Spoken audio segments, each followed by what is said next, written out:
시청하시기 전에 STV 상생방송 구독과 좋아요 눌러주세요. 자, 이쯤에서 이 베네치아 조금 궁금해집니다. 이 베네치아는 어떻게 생겼을까? 베네치아는 섬이잖아요. 그러니까 유럽을 여행 가보면 가장 놀라운 곳 중에 하나가 베네치아입니다. 어떻게 보면 가장 놀라운 곳이에요.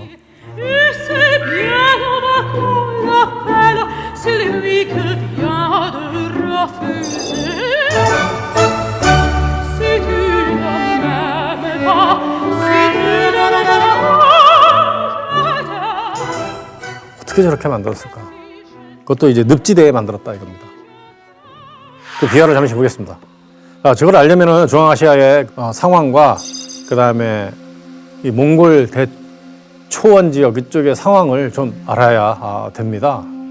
서기 2세기에 이 초원지대에는 최초의 유목 대제국 흉노라는 대제국이 있었습니다. 엄청나게 넓죠. 자, 동쪽에 있는 곳에서부터 시작해가지고 천산산맥 있는 데까지 굉장히 넓은 유목 대제국을 만들었었는데 그 흉노한테 조공을 하던 한 나라의 한 무제가 평생 동안 흉노하고 전쟁을 하게 되는데 그래서 흉노를 깹니다. 그러니까 흉노가 나눠져요. 북흉노, 남흉노 이렇게 나눠지는데 남흉노는 중국하고 합쳐지고 북흉노가 있는데 북흉노를 선비족이 공격을 하죠. 이 선비는 이제 동호라고 해서 이 고조선이 망한 다음에 남은 그 유민들이죠. 그래서 북흉노를 공격하니까 북흉노가 서쪽으로 가게 됩니다.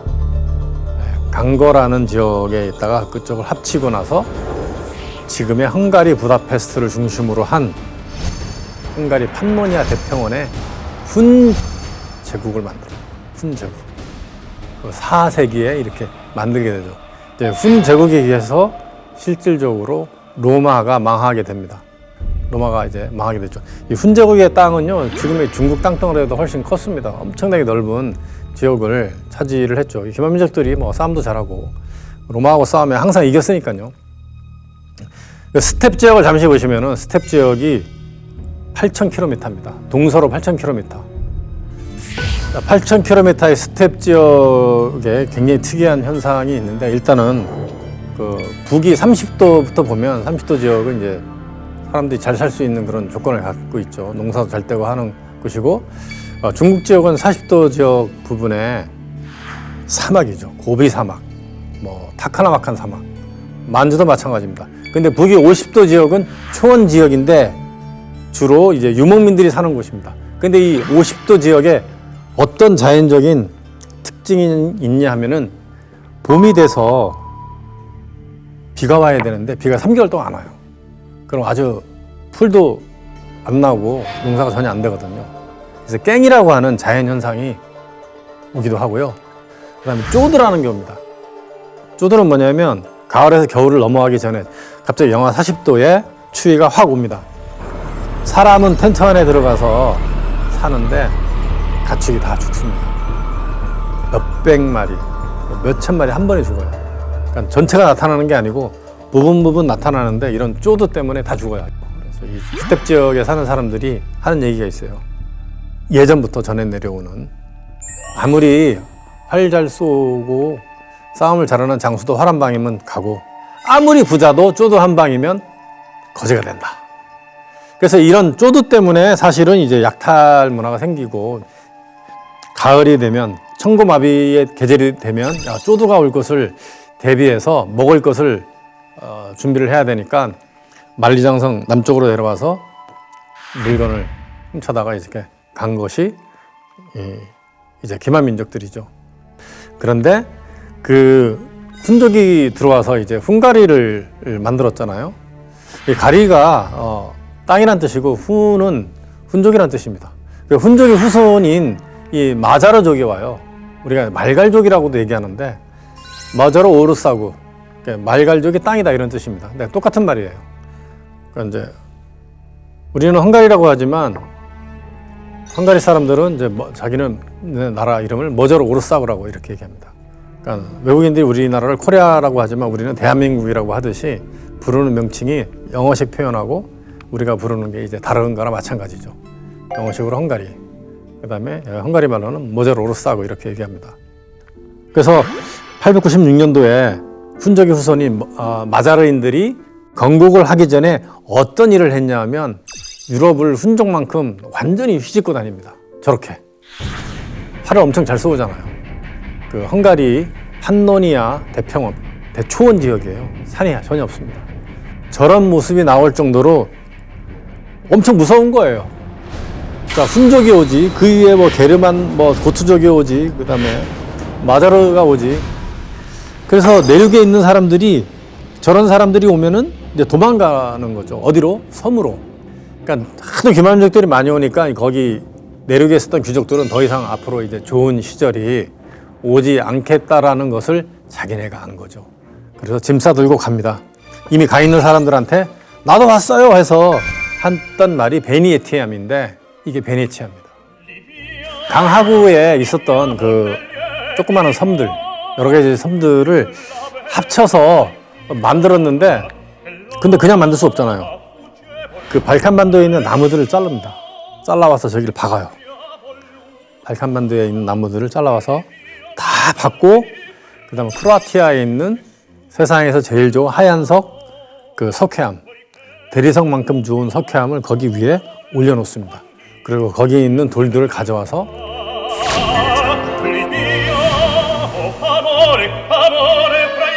그리고 4차 십자군 이후에 동방 무역에 독점을 하면서 좋은 것들을 가져다가 팔아가지고 돈을 엄청나게 벌었죠. 아주 조그만한 영토를 갖고 있었는데 저 베네치아보다 100배, 1000배 넓은 땅덩어리 가진 나라가 함부로 못했어요. 왜냐하면 돈도 워낙 많고 해상 제국이고 베네치아에서 뭐 돈 빌려서 쓴 것도 워낙 많다 보니 그렇습니다. 그래서 아주 신기하기도 하고 재미있기도 하고 뭐 정말 놀랍기도 한 곳이 지금의 베네치아입니다. 자, 십자군 원정은 성공했을까요? 실패했을까요? 네, 실패했습니다. 이길 수가 없는 것이죠. 후진국에 있는 사람들이 별별 일 없는 무기로 정말 멀리까지 가서 지친 상태에서 막강한 군대하고 싸워서 이길 수가 없죠. 그래서 십자군 원정은 사실상 실패를 합니다. 교황의 권위는 완전히 이제 실추가 되죠. 그런데 얻은 것이 있다 이겁니다. 고딕 성당의 탄생이죠. 자, 고딕에 대해서는 그 전 시간에도 했지만은 십자군 원정으로 인해서 뒤온 것이기 때문에 십자군 원정 연결해서 고딕 이야기를 다시 또 해보도록 하겠습니다. 조금 다른 버전으로요.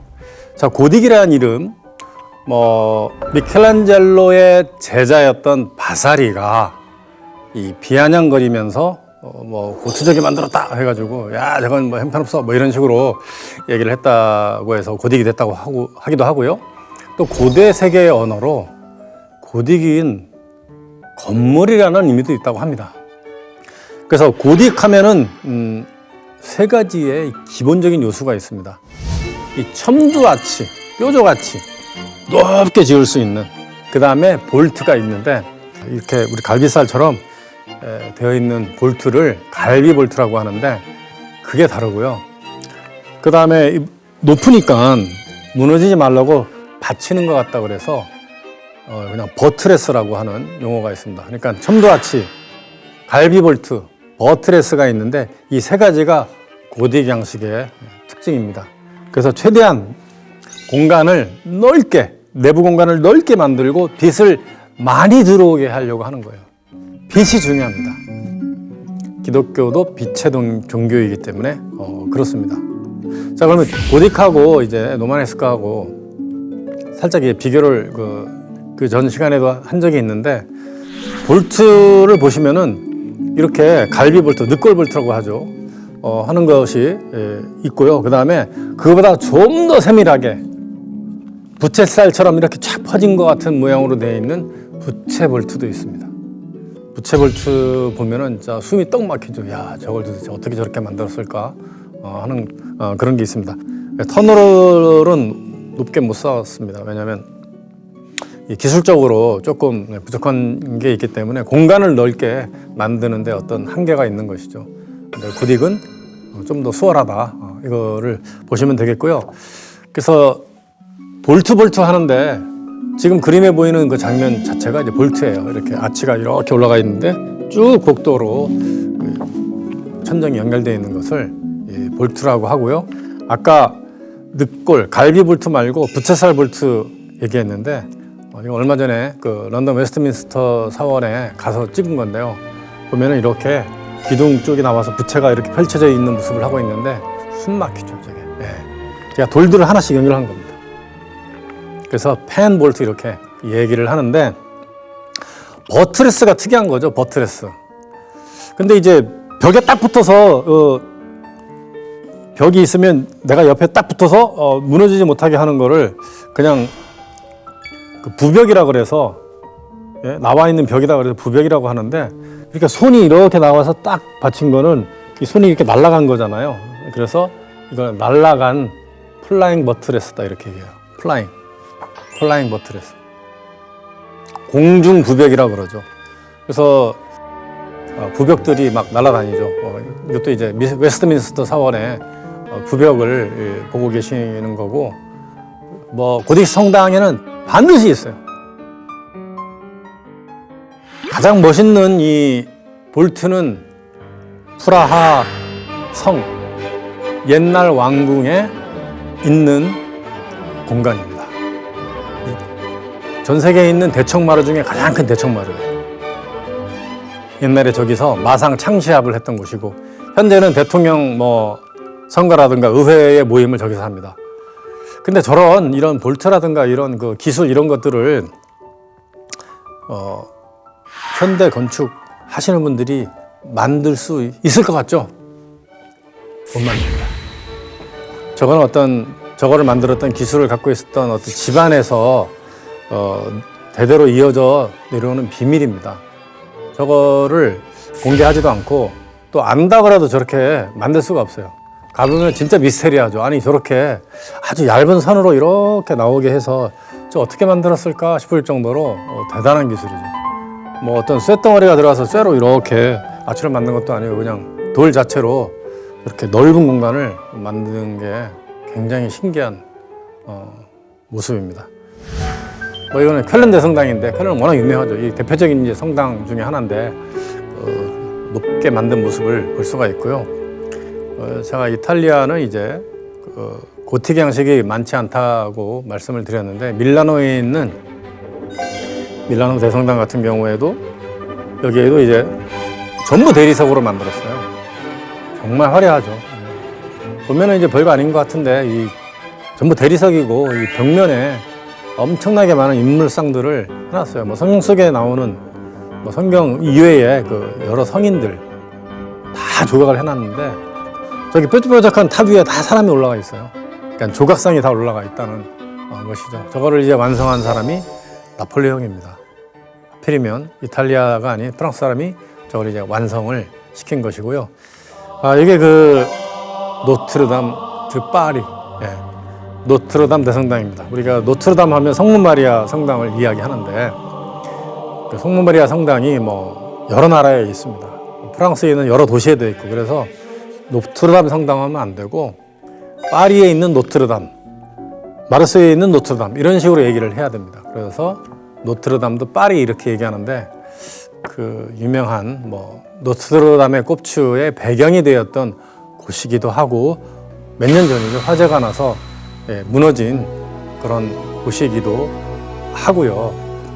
그런데 이런 고딕 성당은 물론 이제 십자가 원정을 통해서 가져와서 만들기 시작했는데 그 당시에 공교롭게 마리아 숭배가 되게 유명했어요. 마리아 숭배. 이 고딕 성당 최초로 만든 것이 바로 이 노트르담 대성당이거든요, 사실은. 그래서 프랑스 사람들이 이 고딕 양식 만드는 기술이 굉장히 뛰어났고 프랑스에 있는 기술자들, 그 회사 사장님, 회장님들을 여기저기서 스카우트를 되게 많이 했죠. 뭐 프라하에서도 스카우트하고 비엔나에서도 스카우트하고 만들어주세요 하는 겁니다. 근데 왜 하필 저런 성당이 가장 한복판에 있냐? 교권이 왕권을 능가했기 때문에 중심에는 이제 대성당이 있어야 되고 그 가운데에 있으면서 이제 시장을 만들고 또 무덤을 만들고 세금을 걷고 하는 게 중요한 역할을 했던 게 성당이죠. 그리고 더 중요한 거는 이 경제 시스템이 그 성당을 중심으로 돌아가야 되기 때문에 이 시장 원리가 기독교 중심으로 돌아가게끔 만들어 놓은 겁니다. 그러니까 이교도가 못 들어오게 하는 거죠. 경제적인 원리로는. 그래야지 세금도 잘 거쳐지고 하는 것이죠. 자, 근데 이 고딕성당은 높기 때문에 공간들이 되게 많아요. 주로 빚을 많이 받아들이기 위해서 한 거거든요. 옛날에 뭐 촉값도 비싸긴 했지만 그 낮에 들어가도 사실은 노마네스크 양식은 어둠침침합니다. 빛이 들어올 수 있는 공간이 많지 않다 보니까. 근데 이제 스테인드 글라스를 쓰면서 드디어 빛이 엄청나게 화려하게 들어오죠. 그래서 스테인드 글라스로 인해서 이 고딕 성당은 빛으로 만든 성당이라 이렇게 얘기하기도 합니다.